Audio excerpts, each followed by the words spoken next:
The intake hall on the HFY station smelled like recycled oxygen and bureaucracy. HFY stood at the observation rail above the processing floor, forearms folded, watching the shuttle doors open. Humans walked out. She had seen the briefing files. She knew the numbers. Still, something about seeing them in person made her bioluminescent plates dim slightly. Not from fear, but from the particular feeling of looking at something fragile and being asked to be responsible for it. There were 6 of them. 2 females, 4 males, all in coalition-issued gray jumpsuits that had clearly been designed for a species with different proportions. The suits fit poorly. One of the males, broad-shouldered, dark-haired, with the face of someone who had already decided to like wherever he was looking around the hall with open curiosity. He caught the eye of a HFY ground crew member and raised a hand in greeting. The crew member stared. The human smiled wider. HFY noted the interaction, filed it under manageable. Her scientific officer, a thin-limbed researcher named Set, moved to her side and handed her a data tablet. Initial biometric sweep is complete. She read it. Pain tolerance, significantly above baseline average for known species. She paused on that line. Then moved on. Healing rate, below average, significantly below. The recovery projections for combat injury were almost embarrassing. Lifespan, short, very short. Muscle density, moderate at best. She scrolled to the individual assessments. She found the file for the human female designated Finch, Nora, age 24, former surface crew, high-risk environmental work, southwest sector of the human home continent. No next of kin listed. The previous service section was brief, to the point of being unhelpful. She looked down at the processing floor. Nora Finch was standing slightly apart from the group. Not dramatically apart.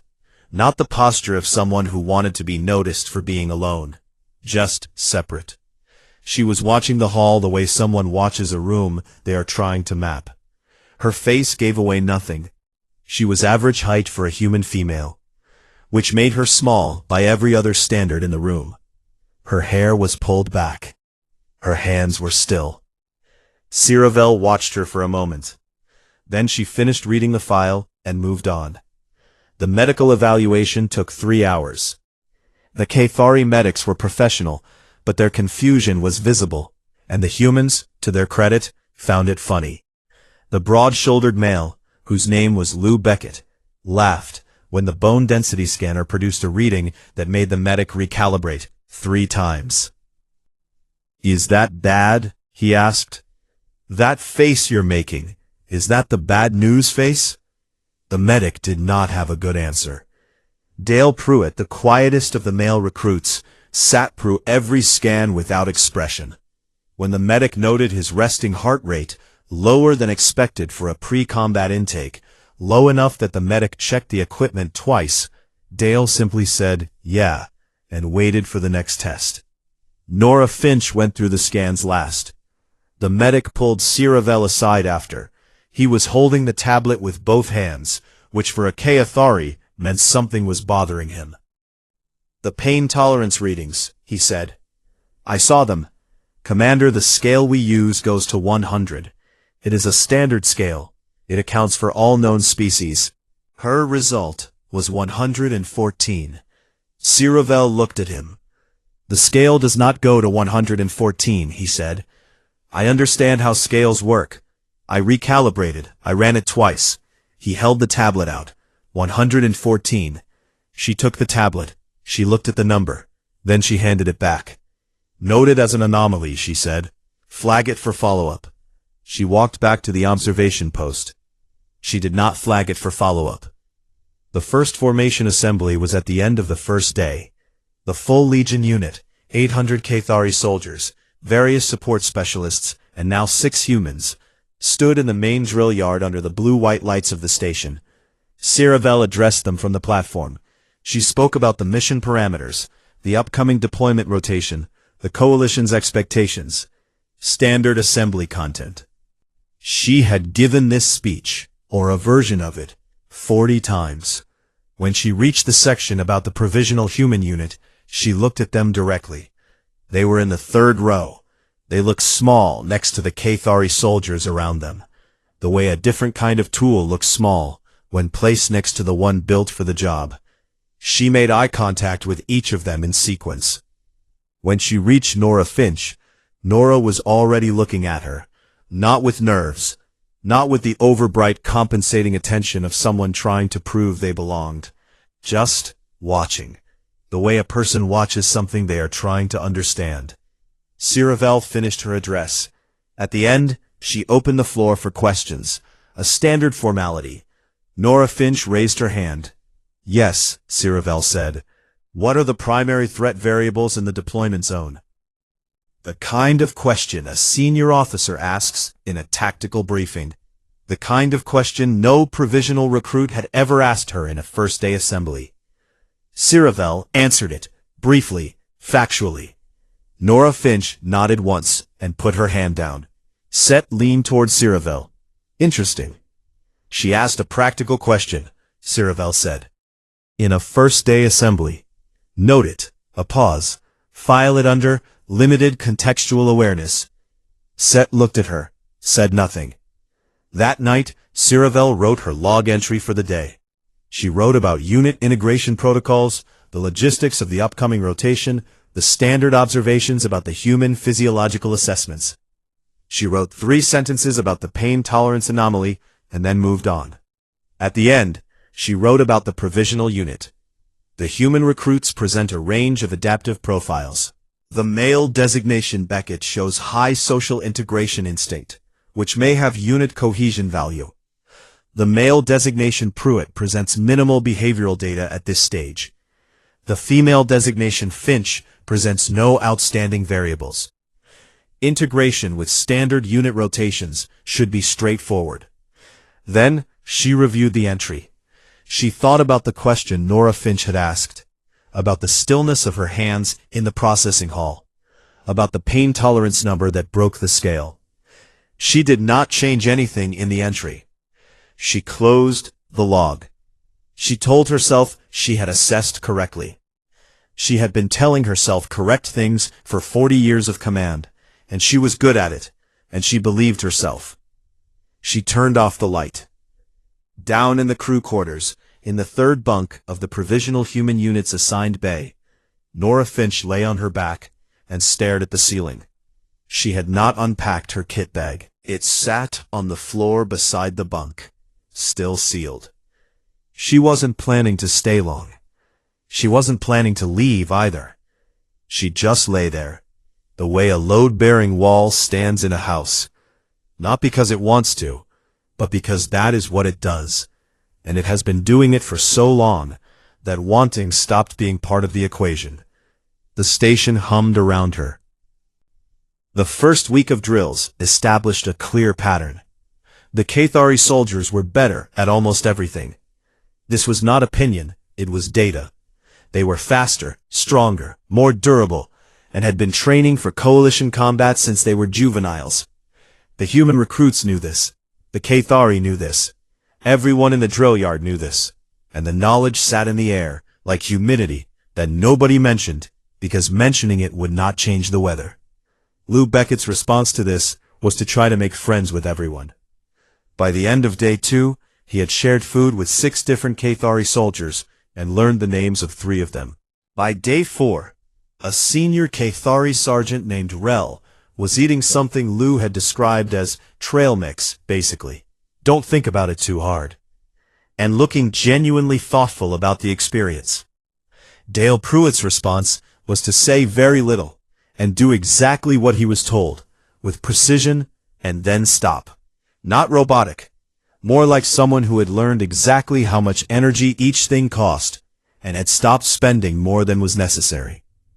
Nora Finch's response was to go down. The first combat drill paired each recruit against a HFY training partner. The physical gap was not subtle. When Nora's partner, a veteran soldier built like a doorframe that had been going to the gym for 20 years, executed the standard takedown sequence. Nora hit the mat with the kind of sound that made the nearby medic look up from his station. She lay still for a moment. One breath, two.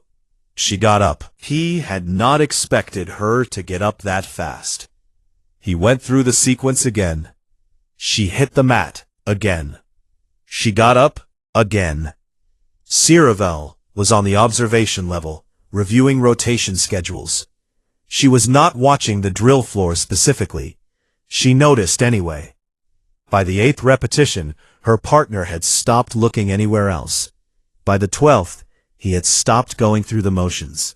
He was doing the drill at something closer to full effort, which was not standard protocol for a first-week training session with a provisional recruit who weighed roughly 40% of what he weighed. Nora Finch got up every time, not dramatically, not with a speech. She just kept returning to vertical, the way a door returns to closed. HFY found herself watching the drill floor. She told herself she was monitoring unit integration. She started a count. She didn't know why she started a count. The endurance scenarios began in the second week. The standard protocol for new recruits was a 48-hour pressure simulation. Restricted sleep, continuous low-level operational demands, periodic crisis injections to test decision-making under fatigue. Every species had a documented performance curve. The curve was different for each species, but the shape was always similar. High performance early, gradual degradation, cliff point, managed collapse. The Caithari cliff came at around 40 hours, well documented, built into every mission planning cycle.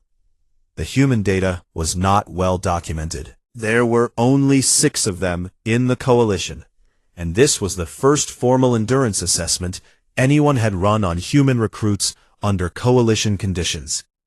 At hour 30, all 6 humans were performing below their fresh baseline.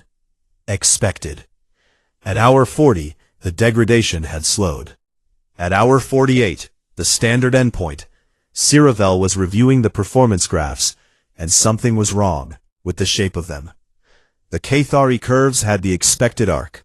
The human curves had done something different. Around hour 38, they had bent back upward. She called Set. "Run it again," she said. "I already ran it again," Set said. "And a third time. The equipment is calibrated." HFY looked at the graphs. The curve inverts. At approximately hour 37 to 40, yes, their neurochemical profile under sustained stress produces an adaptive response.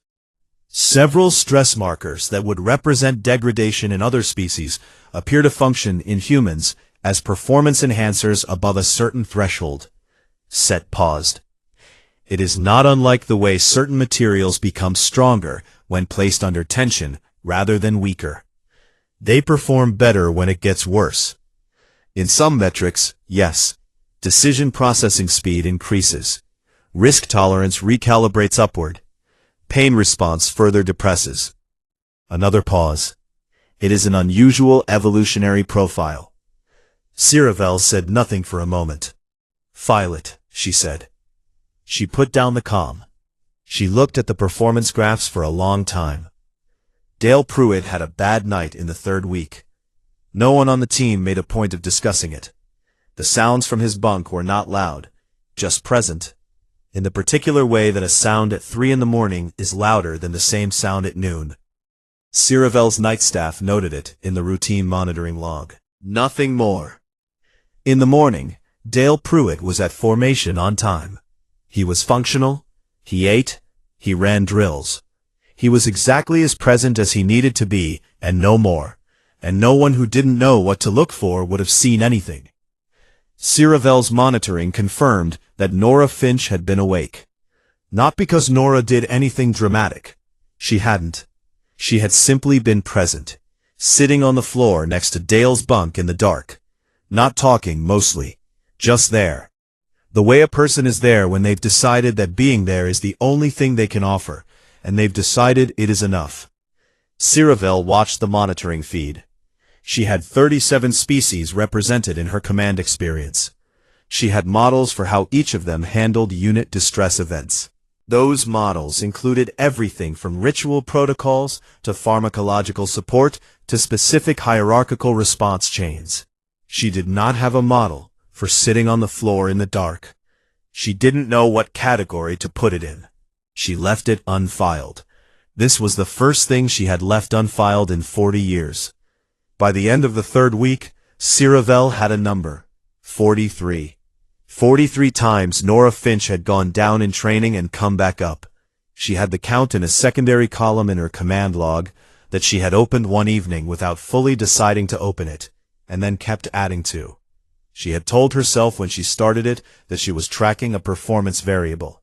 She had told herself this for about 4 days before she stopped telling herself anything about it, and just kept the count. She reviewed the column.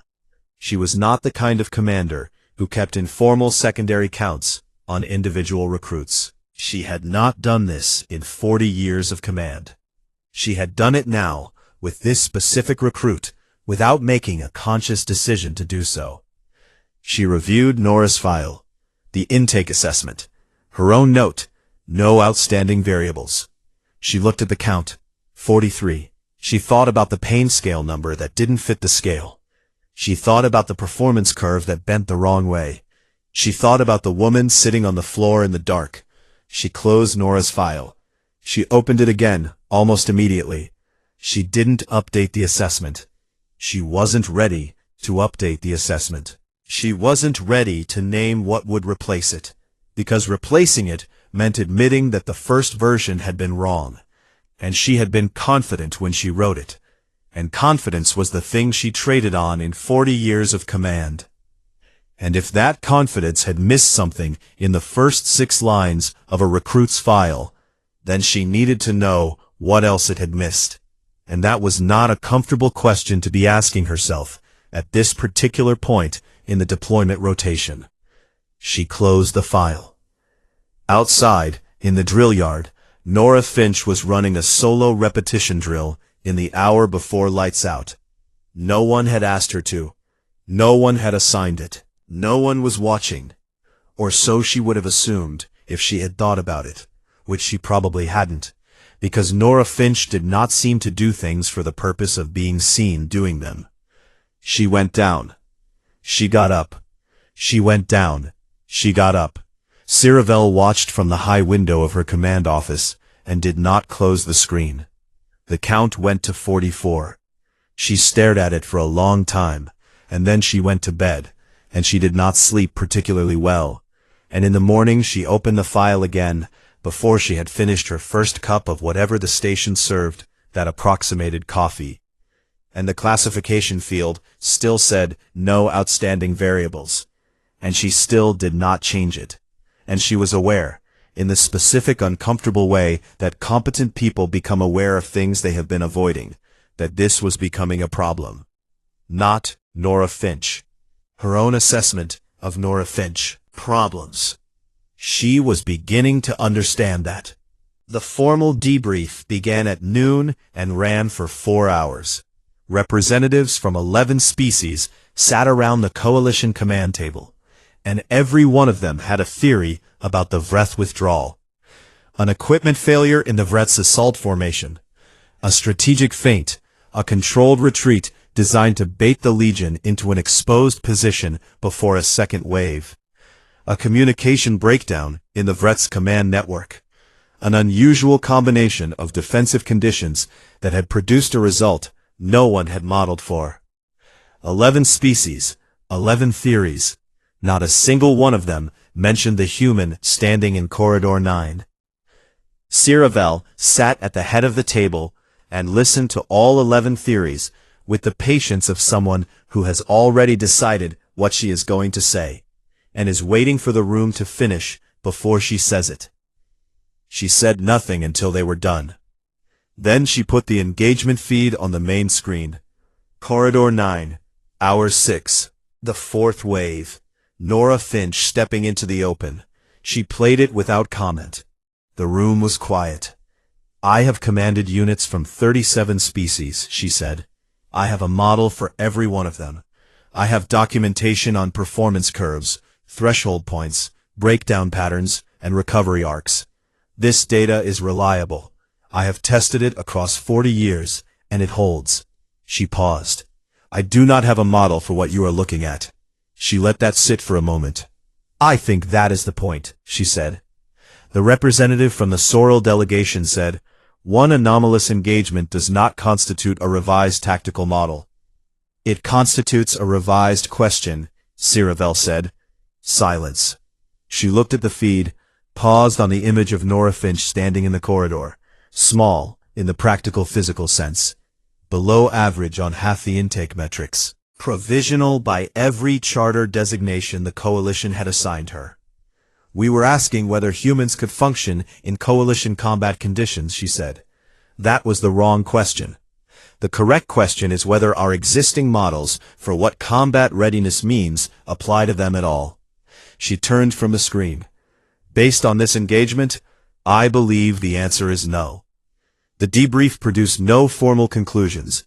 This was, HFY knew, because the formal conclusion was not one the room was ready to write down yet. The room was afraid, not of the humans, of the implications of the humans, of what it meant to discover that the framework used to measure every species in the known coalition had a gap in it, and the gap was shaped like something soft and short-lived that healed slowly and stood in corridors as if the corridors were simply where it lived now. She let them be afraid. She went back to her command office. Lou Beckett had found something to eat within 20 minutes of the engagement ending. This was not bravado.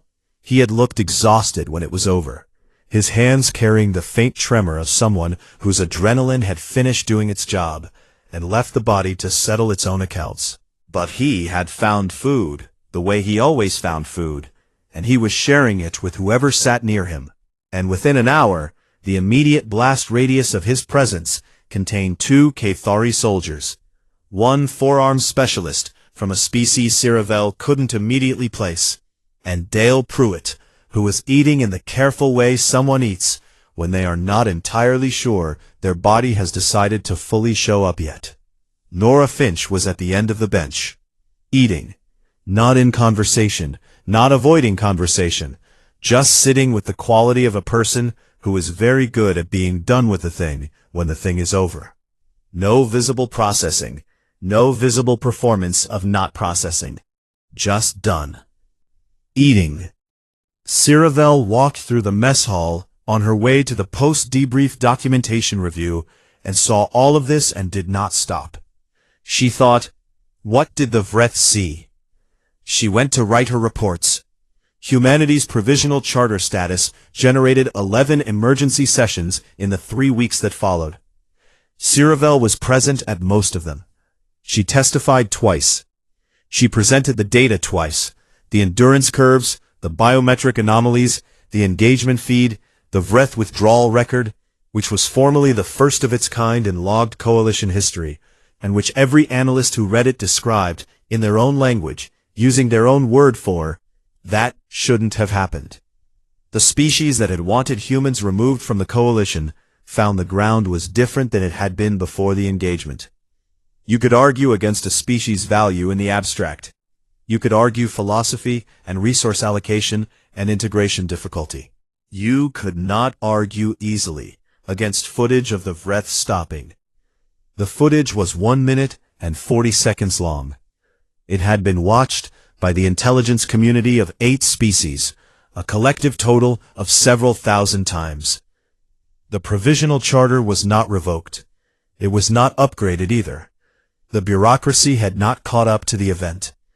Bureaucracies were always processing something that had already happened, trying to file it into a category that existed before the thing occurred. This was not a failure of the system. This was simply what systems did. They were built for the world as it was, and the world kept changing, and the systems kept catching up, one form at a time. Nora Finch's official status? Still a recruit. It sat in the coalition system under her name, exactly as it had been entered on the first day, in the intake hall that smelled like recycled oxygen, by a medic who had run her pain tolerance scan twice and handed the result to a commander who had filed it under anomaly, and moved on. Ciravel looked at this, and felt something she did not immediately name. She found Nora in a corridor outside the crew quarters on a quiet evening between sessions. Not seeking her out, they were walking in opposite directions, and the corridor was not wide, and there was no graceful way to avoid the interaction. They stopped. Ciravel looked at her. All 17 visual spectrums. She had looked at Nora Finch many times in the past weeks, and each time, the image had shifted slightly, the way an eye adjusts to a changing light. The same subject, but more of it visible each time, and you could not go back to seeing less once you had seen more. "I made an assessment of you on your first day," Ciravel said. Nora waited. "It was thorough," Ciravel said. "I was wrong." Nora looked at her for a moment. "Yeah," she said.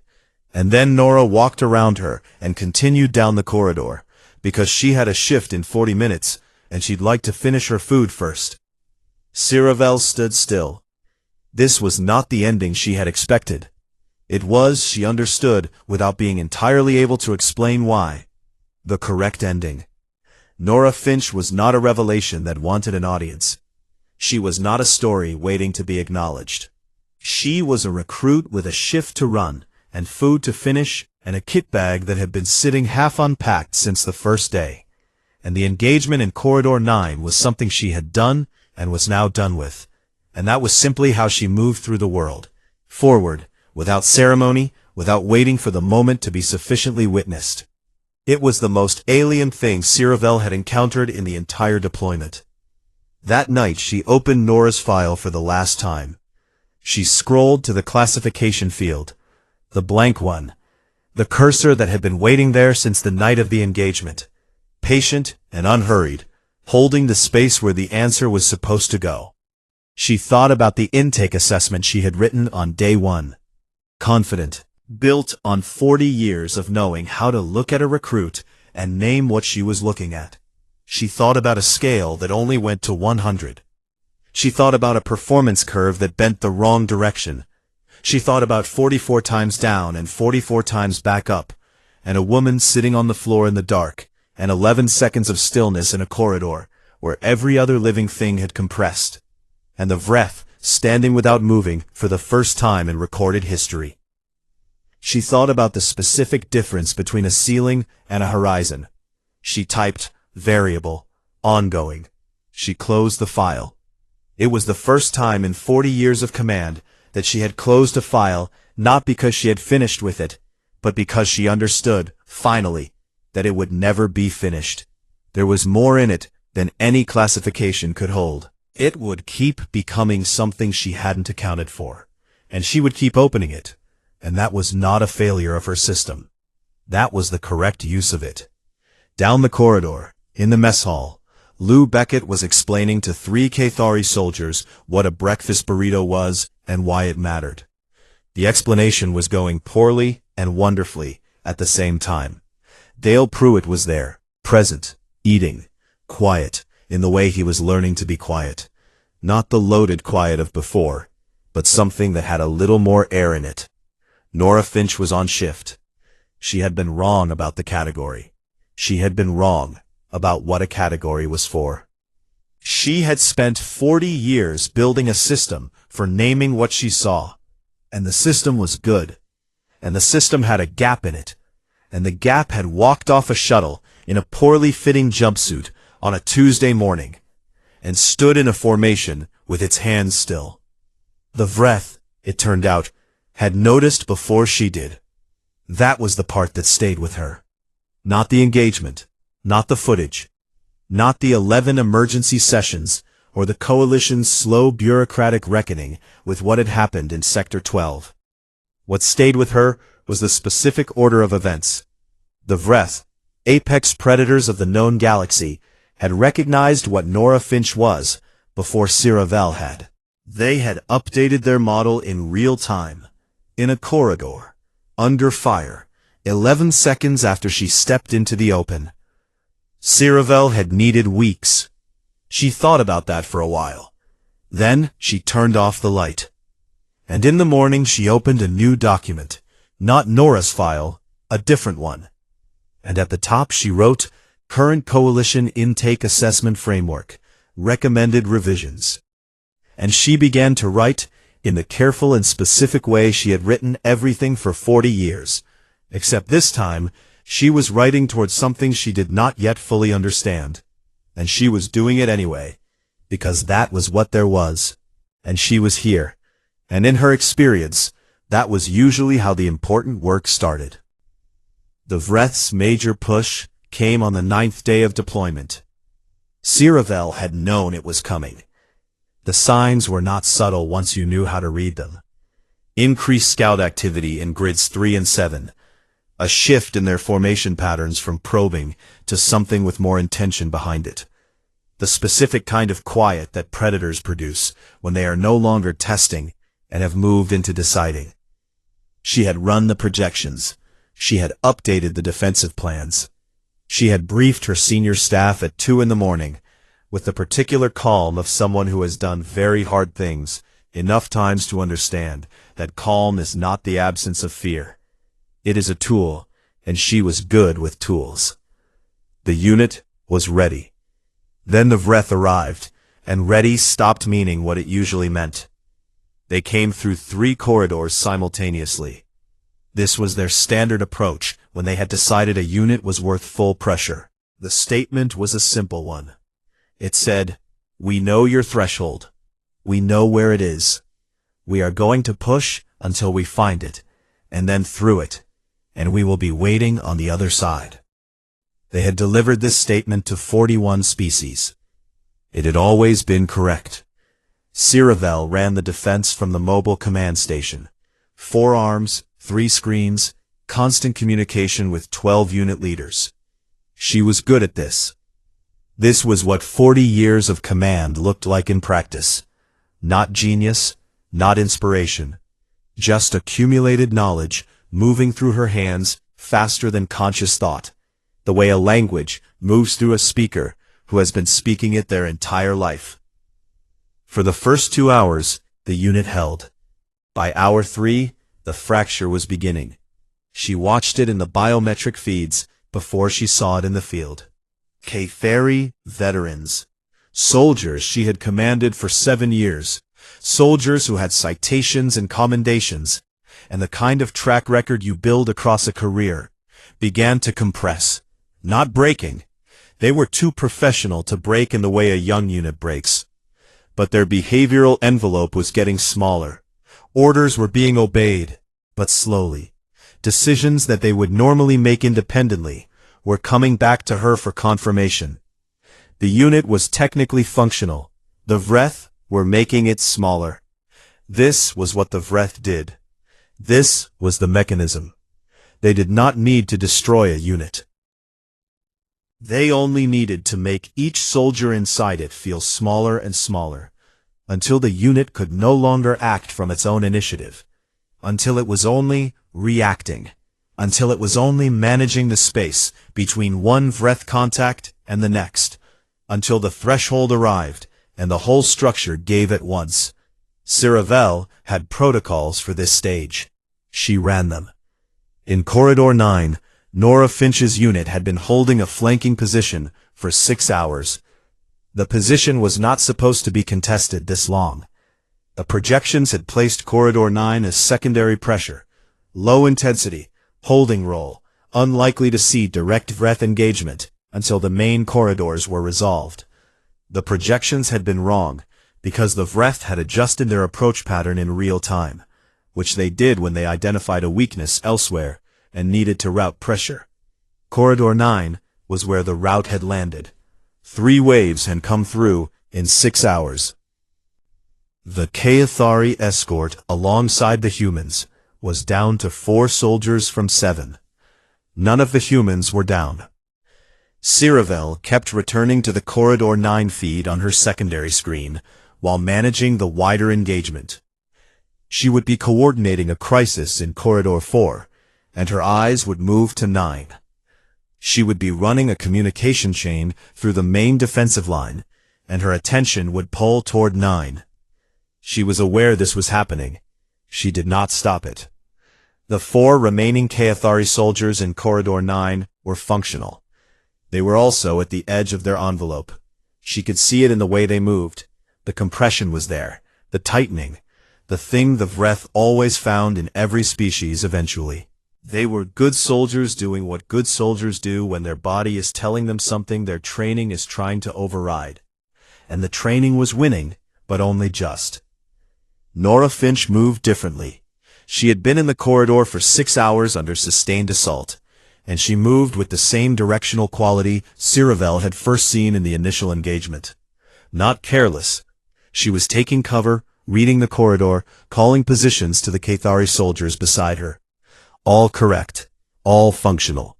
But beneath the correct behavior was something that had not changed in 6 hours. The baseline. The Vreth sent a 4th wave, 7 of them. Heavy assault formation. The remaining HFY soldiers pulled into defensive positions. Nora Finch stepped into the middle of the corridor. HFY saw it happen on the feed, and her 4th arm stopped what it was doing. Not a charge, not a battle posture. She stepped out, and she stood there, open in the corridor, and then she spoke. The coalition comm system translated on a 3-second delay. HFY heard it in the command station, with 7 other things happening simultaneously. The 7 other things stopped. Nora's voice was even, not raised, not shaped into a challenge or an ultimatum, or the kind of threat display that most species use when they want to signal capability. Just clear. Like weather. Like something that simply was. I don't know what your threshold is. I don't have one. I want you to think about that before you keep going. The Vreth stopped. HFY did not move for 3 seconds. She was aware that she had not moved. She was aware that the 7 other things were still happening. She was aware that she was the commander of an active multi-corridor defense, and her attention had narrowed to a single feed, showing a single corridor 12 meters wide, where 7 Vreth stood without moving. The Vreth stood without moving. In 22 years of documented coalition engagement with Vreth forces, there was no record of Vreth stopping in the middle of an assault wave. HFY knew this. Every commander in the coalition knew this. It was not a tactical gap or an oversight in the documentation. The Vreth simply did not stop, because they had never found a reason to stop. The threshold always arrived. The unit always gave. The math always worked. They stood in the corridor. Nora Finch stood in the corridor. Neither moved for 11 seconds. Then the Vreth withdrew. Not a rout. Not a scatter. A controlled, deliberate tactical withdrawal. The kind a species executes when it needs to reassess a variable. When the model it has been running has produced a result it doesn't recognize. When something in the equation is not what it was expected to be, and the equation needs to be recalculated before the next step. Clean, professional, chosen. The corridor was empty. In the command station, Dale Pruitt had been transferred to support 2 hours into the engagement, when his corridor was secured. He had been quietly useful ever since, running data, tracking feeds, handing HFY information before she asked for it, in the way that competent soldiers do when they understand the shape of a situation. He was looking at the Corridor 9 feed. HFY said nothing for a long time. Dale Pruitt did not explain anything. There was nothing to explain. The explanation lived inside the footage, and watching it more times would not add to it, and talking about it would not help it resolve. Dale Pruitt was a man who understood this kind of silence. He stood in it with her, without making it uncomfortable. The Vreth pulled back from all 3 corridors in the following 40 minutes. Not an end to the engagement. A pause. A deliberate, chosen pause, from an entity that did not pause. HFY ran the engagement reports, managed the unit recovery, coordinated with Coalition Command on the wider sector status. She did all the things her job required her to do in the specific order they needed doing, because the job required her and she was here, and she was good at this. In between the things her job required, she pulled up Nora's file, the one she had written on the first day, with the confidence of someone who had done this correctly for 40 years. No outstanding variables. She read it twice. She read it the way you read something you wrote before you knew what you were writing about. The words were technically correct. The grammar was fine. The observation was based on the data available to her at the time. It was not wrong in the way that a wrong answer is wrong. It was wrong in the way that a right answer to a wrong question is wrong. She had assessed accurately against her existing framework. The framework was the problem. She opened a blank document. The cursor sat in the classification field. She looked at it for a long time. She did not type anything. The Vreth were recalibrating somewhere in the dark of the outer sector, running their own models, reassessing a variable they did not have a word for yet. They had a threshold for each of them. They had a word in their language for that threshold point, a word that meant the place where they give. They did not have a word for a place that wasn't there. HFY stared at the blank classification field in Nora Finch's file, and understood, in the quiet of the command station, that she and the Vreth had the same problem. They had both been using a framework built for a different kind of thing. They had both been looking for a ceiling. What was in Corridor 9 did not have a ceiling. It had a horizon. Those were not the same thing, and she had spent 40 years confusing them. And she had no idea yet what to do with that. So she left the field blank, and she closed the document, and she went back to work. Because work was what there was, and she was here, and she was good at it, and sometimes that had to be enough. For now, no one had given the Vreth a clean name in the standard coalition briefings. They were designated in tactical documents as Apex-class hostile entities, which was the kind of language that meant the person writing it had been in the room with them and was still processing the experience months later. The soldiers who had actually fought them used a different word. The word was older than the coalition and translated roughly into the ones that don't stop. HFY had fought them twice. She knew what they did to a unit, not through data, through the particular silence that settled over soldiers who heard the Vreth's advance signal for the first time. Something old and biological happened to a body in that moment. Every species she had commanded experienced it. She had protocols for it. Specific, detailed, tested protocols for managing the performance degradation that followed first Vreth contact. She had written 2 of those protocols herself. She trusted them. She was running them now. The mission had been listed as a reconnaissance and containment operation. Sector 12 of the outer deployment zone, where long-range scans had flagged increased Vreth activity near 3 coalition supply corridors. The kind of mission she had run 40 times. Manageable. Defined. They had been on the ground for 11 hours when the signal came. Set from the mobile command station said simply, "Contact signatures, Grid 7, confirmed Vreth." The shift in the unit happened without any visible event. No sound, no order, no single moment that you could point to and say, "There, that was when it changed." It was more like weather. The air in the unit changed. K3 soldiers who had been moving with loose, professional confidence tightened. Not breaking, not retreating. Just compressing, the way a hand closes slowly around something sharp. Not quite a fist yet, but no longer relaxed. HFY watched it happen. She recognized it. She began running the protocols. The protocol said, simplify communication, reduce decision-making demand on individual soldiers, consolidate unit structure, prioritize defensible positions, do not give the Vreth open ground. She ran the protocols.